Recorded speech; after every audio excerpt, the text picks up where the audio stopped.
Hello, in this video I'm gonna show you how to enable angle tuning on ASUS ROG Keris 2As.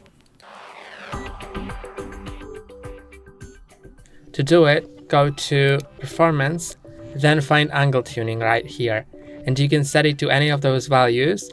To, for example, hold your mouse like that and then move it. You can see now as I move it, it doesn't move straight, but when I adjust it, not here, now you can see it moves straight, and when I adjust it the other way, I can use it like that and it moves, should be moving straight as well.